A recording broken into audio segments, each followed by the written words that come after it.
સુરતની કે જ્યાં સુમુલ ડેરીની ચૂંટણી અચાનક મુલતવી રાખી દેવામાં આવી છે। પ્રમુખ ઉપપ્રમુખની આજની ચૂંટણી મોકૂફ રાખવામાં આવી। ભાજપના નેતાઓ વચ્ચે વિવાદ સર્જાતા ચૂંટણી મુલતવી રાખવામાં આવી છે। તો ચૂંટણી અધિકારીએ સત્તાવાર પરિપત્ર જાહેર કર્યો। નવી તારીખની ટૂંક સમયમાં સંબંધિતોને જાણ કરવામાં આવશે। ચૂંટણી મુલતવી રહેતા પશુપાલકોમાં રોષની લાગણી પણ વ્યાપી છે। તો પૂર્વ ડિરેક્ટર જયેશભાઈ દેલાડની આંદોલનની ચીમકી છે। યોગ્ય દૂધ ભાવ નહીં મળતા નુકસાન થતું હોવાનો દાવો પણ કરી રહ્યા છે તેઓ। તો 10 દિવસમાં ચૂંટણીની તારીખ જાહેર કરવાની માંગ અને તેની સાથે તારીખ જાહેર નહીં થાય તો ઉગ્ર આંદોલન કરવાની ચીમકી પણ ઉચ્ચારવામાં આવી છે। લાખો પશુપાલકો સાથે સુમુલ ડેરીના ઘેરાવની ચીમકી છે। સુમુલ ચૂંટણીમાં ભાજપે 15 બેઠકો જીતી હતી। જોકે ચૂંટણી મુલતવી રાખતા ભાજપનું આંતરિક રાજકારણ ગરમાયું છે। પ્રમુખ ઉપપ્રમુખની પસંદગી મુદ્દે વિવાદની શક્યતા પણ છે।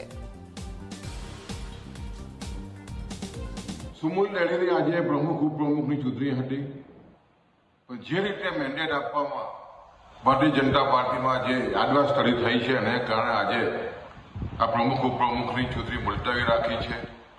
આ પશુપાલકોનું ભારે અપમાન છે।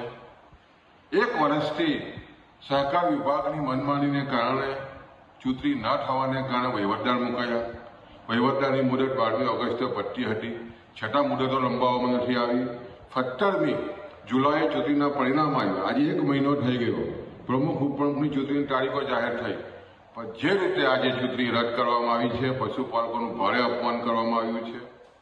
3 મહિના અગાઉ દૂધના બજારમાં ભાવો વધ્યા, પણ આજ દિન સુધી હજુ પણ વહીવટદારે પશુપાલકોને જે દૂધના ભાવ આખા ગુજરાતમાં વધ્યા છે, પણ સુરત અને સમૂહમાં વધારવામાં નથી આવી, અને કારણે પશુપાલકોને આર્થિક નુકસાન થઈ રહ્યું છે।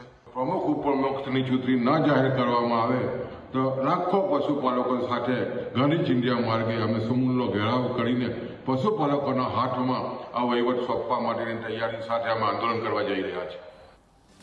તો વધુ વિગતો લઈએ। ફોન લાઈન પર સંવાદદાતા ચેતન પટેલ જોડાઈ ગયા છે। ચેતન, સુમુલ ડેરીની ચૂંટણીની તારીખ સતત લંબાવવામાં આવી રહી છે, આંદોલનની પણ ચીમકી છે, પશુપાલકો પણ ક્યાંક રોષે છે, શું આખરે સમગ્ર જાણકારી?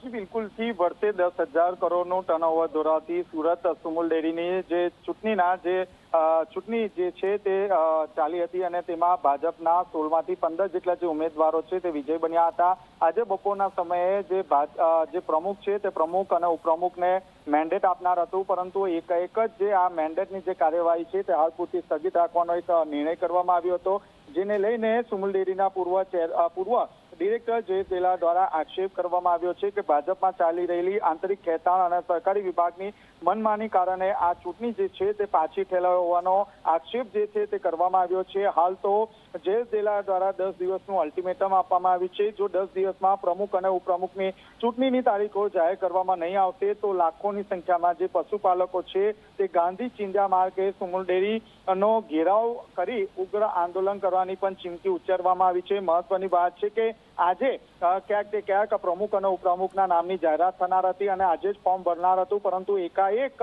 જે પ્રાંત અધિકારી બદલાયા હોવાનું જે કારણ છે તે આગળ ધરાવી દેવામાં આવ્યું હતું। હજી પણ પ્રમુખ અને ઉપપ્રમુખને લઈને ભાજપના ટોચના જે નેતાઓ છે તેની વચ્ચે ખેંચતાણનો માહોલ જોવા મળી રહ્યો છે, જેને કારણે હાલ પૂરતું જે પ્રમુખ અને ઉપપ્રમુખનું જે નામ છે તે જાહેરાત કરવા માટે હાલ મુલતવી રાખવામાં આવ્યું છે। હવે જોવાનું રહ્યું કે જે રીતે અલ્ટિમેટમ આપવામાં આવ્યું છે, આ 10 દિવસની અંદર પ્રમુખ અને ઉપપ્રમુખના નામ જાહેરાત કરવામાં આવે છે કે કેમ? જી બિલકુલથી આભાર ચેતન, વિગતો સાથે જોડાવા બદલ।